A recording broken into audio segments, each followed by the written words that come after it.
Ohio's full of a human trafficking problem, right? So, you know, I've showed you clips in my previous video about from this news breaking.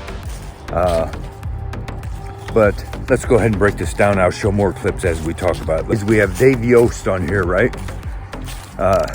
Attorney General's office.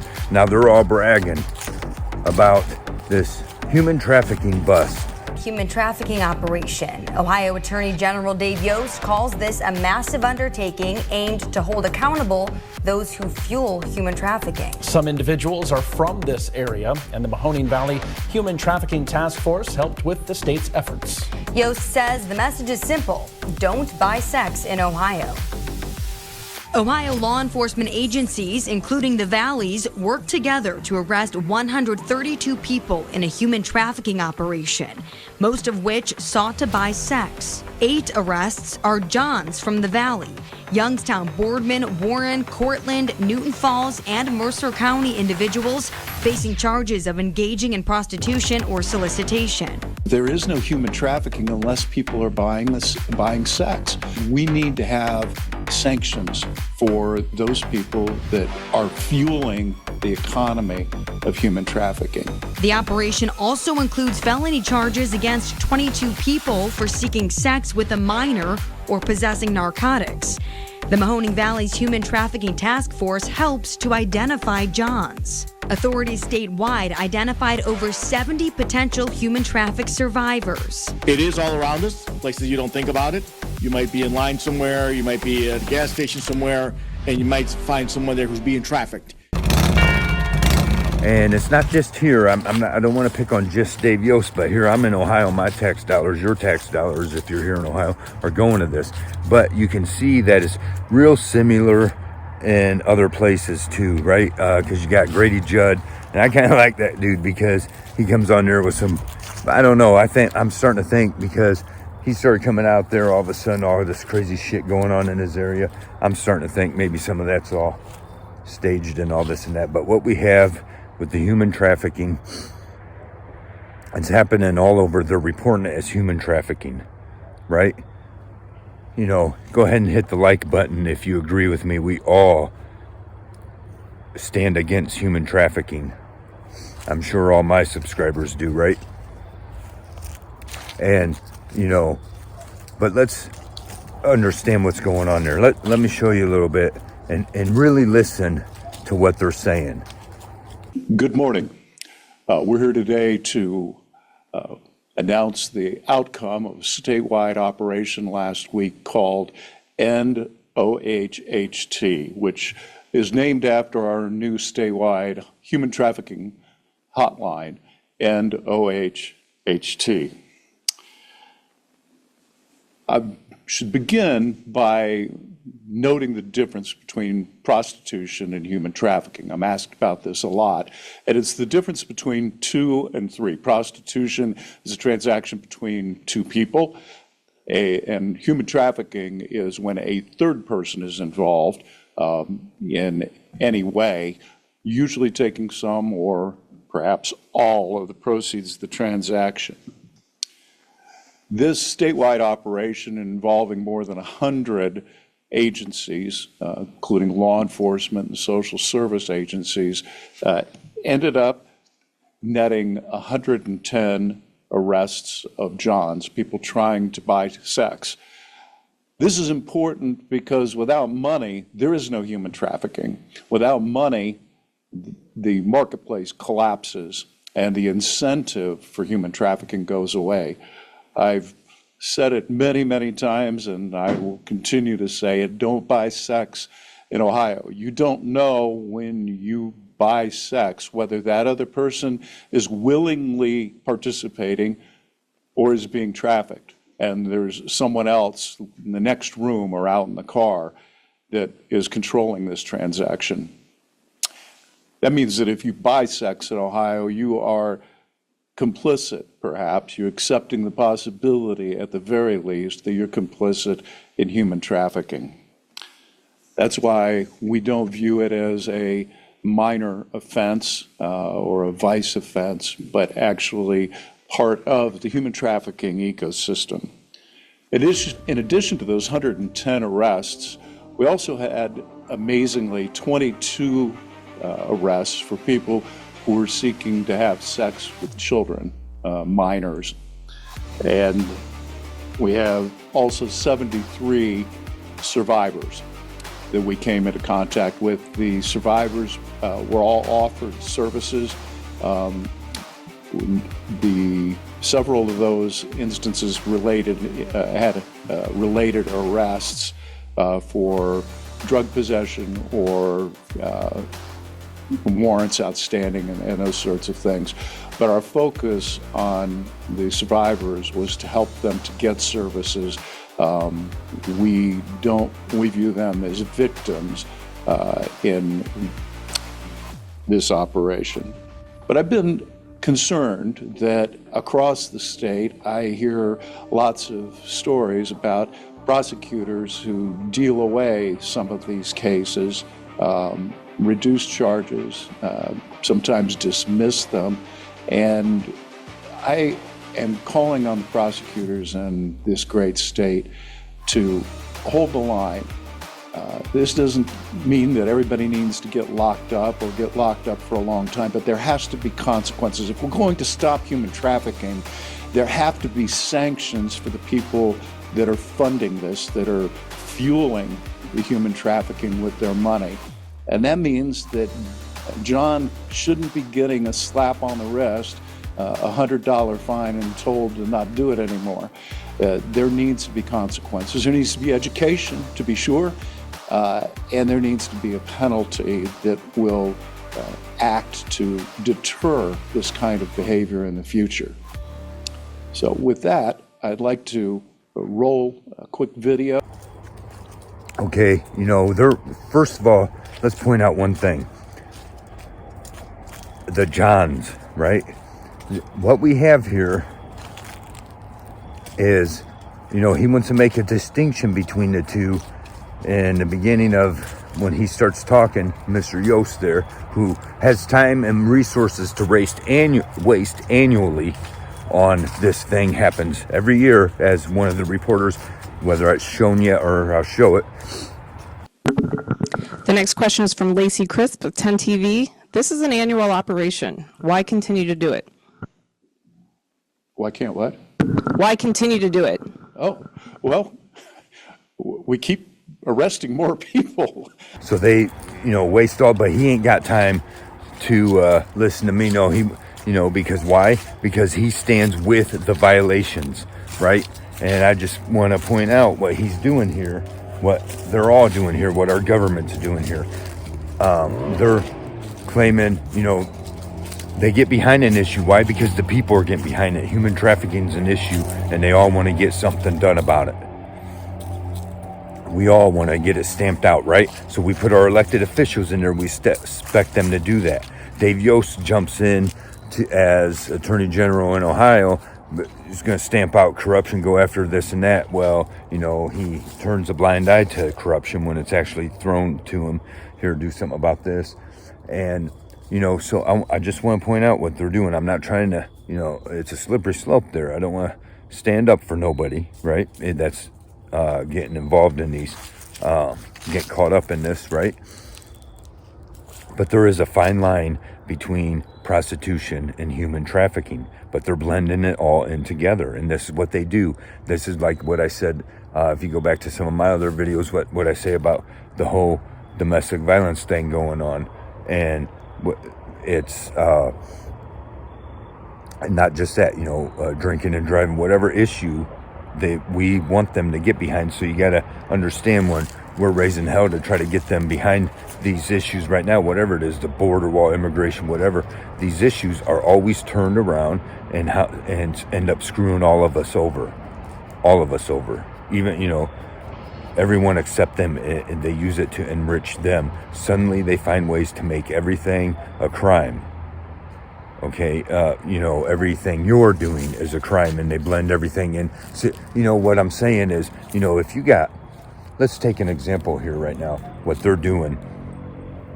You have, let's say you have some truck driver, picks up a lot lizard, boom, Now you're, and I'm because this has happened here in Ohio locally. I'm not standing up for the people involved in it. God will judge you on that stuff. If you want to pay for some nasty skank stuff, right? Whatever. But is that truly human trafficking? I mean, it depends, right? Is the woman selling herself or is somebody forcing her, right? There's where the distinction comes in. There's no distinction in this. There's no discretion and no consideration of the real facts, right? All they do is they put it all in there, right? And here in Ohio, there's a big thing they get, right? Because people are all upset about the child predators, which they should be, right? All upset about the human trafficking. But the thing is, when we hear human trafficking, we're considering it to have to do with victimized women or innocent children, or the weaker people, sometimes even whatever, but right. But here in Ohio, they go through all this spew. They bring this big meeting together, right, and announce, oh, we had 100 and some busts on human trafficking. When really, and then when the one reporter, props to that reporter, or the questions come up on the thing, it wasn't a reporter, I guess, but they asked whoever the concerned citizen, when they had the questions, right, asked, well, who how much of this was actual human trafficking and how much was prostitution, right? Well, it comes out that all of it was prostitution. The next question, was anyone actually charged with human trafficking, or are these all prostitution charges?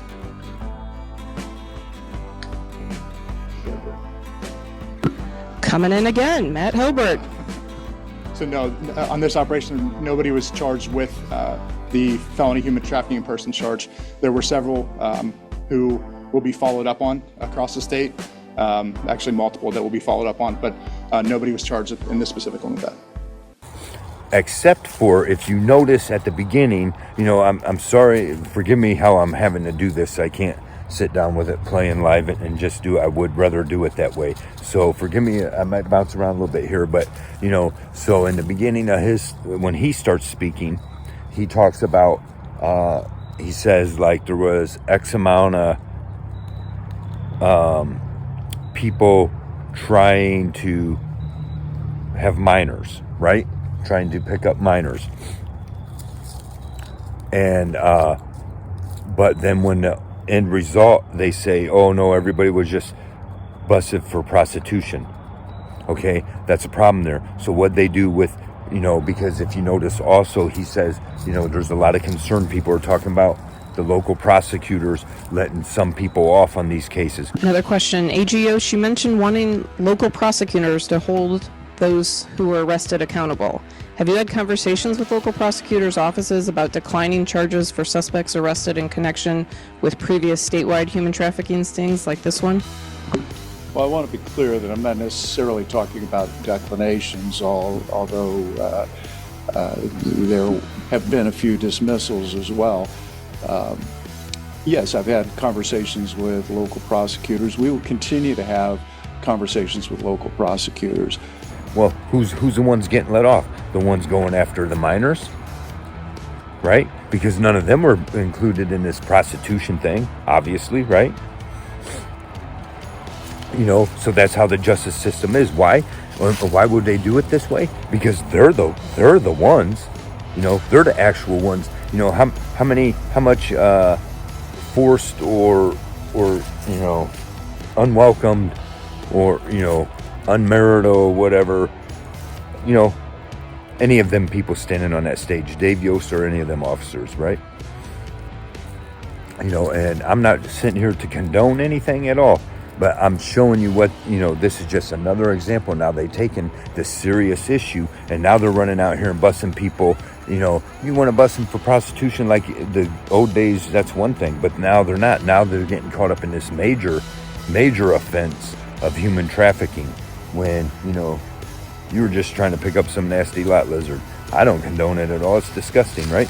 But does that make you an actual predator, right? A human trafficker? No. And I'm not saying all these cases, but all the cases Ohio busted. You know, Grady Judd over there in Florida, some of his cases are a little bit different here in Ohio. All of them were just prostitution. They do this every year, annually. You'll hear the one reporter say, or one of the questioners asked about, you know, why do they keep doing it? It's annually. Well, it makes us money. Everybody, we got to arrest people, right? That's what he said. That's all it is. They're not, you know, but they come out here to in the news and they come out, oh, we're busting this human trafficking. We're busting all these human traffickers. They're not. The real human traffickers themselves are getting away with it. Meanwhile, everyone else is paying the price.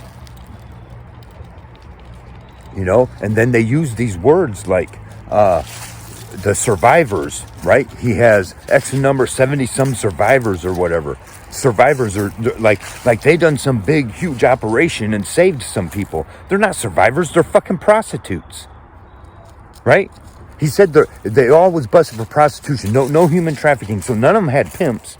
It was women selling their fucking selves, right? So, you know, look how these laws are coming. And like I said, I don't condone any of it. But a lot of you dudes, how many of you might end up busted for human trafficking?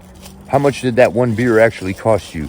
You know, I mean, technically, ain't that what it is? You know, you take a woman home for a couple of beers. It happens all the freaking time out there, don't it? Let's not act like we don't know. But ain't that the same damn thing? Right? So you might get busted for human trafficking. Meanwhile, the real human traffickers, you know, what about all the innocent children? Why ain't we busting that? No, we're wasting time, resources, and money. And they're making tons of money off of this. This is what we got going on here. We need to open our eyes to this. They're parading around like, oh, they're doing such a great job, patting themselves on the back, enriching themselves, and they done nothing. There was no human trafficking busted here in Ohio. And we're not too far away. Toledo's like known as the major hub for that. How come none of it was busted? How come every year they have their annual thing? We never hear of any true human trafficking getting busted. We just hear a bunch of fucking prostitution, a bunch of Johns and prostitutes, right? I mean,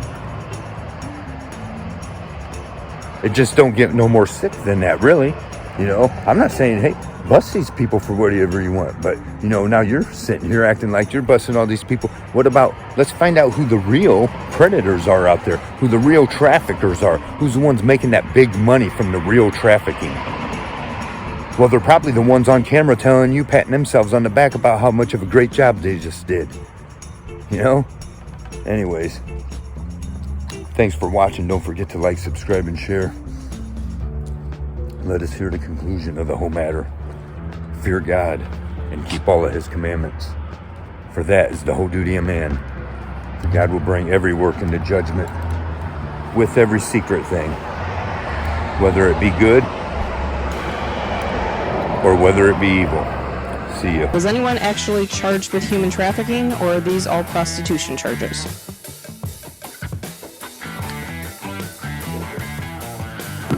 Coming in again, Matt Hilbert. So no, on this operation, nobody was charged with the felony human trafficking in person charge. You gotta give me a trespass warning right now. That's your warning. So guys, I am currently at the Migrant Center in San Antonio, Texas, where NGOs are facilitating human smuggling of migrants into America. If you look right here, you actually have a San Antonio Police Department car watching as a lookout, basically guarding this area. They're taking side contracts in relation to these NGOs actually being paid a significant amount to guard this area. And I'll walk down here just to show you this even more. They're in their official San Antonio PD uniforms to top it off, with their San Antonio PD cars as well. Just to give you a little background real quick. Are you guys on duty right now? This is extra job for us. So are you being contracted by the NGOs then? Why did you tell them just to say no? So you guys are being contracted by the NGOs? None of your business. No comment. It's none of my business. You're San Antonio police, but you're being contracted and paid by NGOs. You're being paid time and a half? No comment. No comment? But you did confirm you're not on duty. This is a side job for you. So you are being paid by the NGOs. Do you think that's a conflict of interest at all? Back up, right there. Back up. So you got San Antonio PD here being paid by the NGOs to essentially facilitate the human trafficking of illegal migrants into the country. Outside the gate. Can I ask you guys a question? These NGOs claim they're not paying for migrants' flights, but the migrants are saying the exact opposite. How this facility in specific works is if the migrants are held here for a certain amount of time without actually being released, then they claim that they can't pay. Ma'am, can I talk to you? Yeah, she doesn't want to hear it because she already knows. So why are you not investigating this for human smuggling? Because they're paying for these migrants' flights into cities, into America. Because you're the police, so this is something that you should be investigating. They're lying about paying for migrants' flights, when in reality, they absolutely are paying for migrants' flights, and sometimes even double booking and then charging the federal government back. So they're scamming people. But why are you guys, as police officers, not looking into this? And instead, you're taking money from these NGOs and these affiliated organizations. No comment? Again? As police officers, you don't think that you in your official uniform is a conflict of interest at all? And you got Lookout over here providing security as well? Why do you guys have San Antonio PD cars here while you're in your uniforms guarding a migrant facility that is engaging in human smuggling? No comment? So you have these two gentlemen up front helping human smugglers as they're on the police force in their official capacity, but taking money on a side gig. That's what he said earlier. So they're being paid by these NGOs, allowing human smuggling to happen when they should be investigating what is human smuggling into America. No comment on that either? Nope.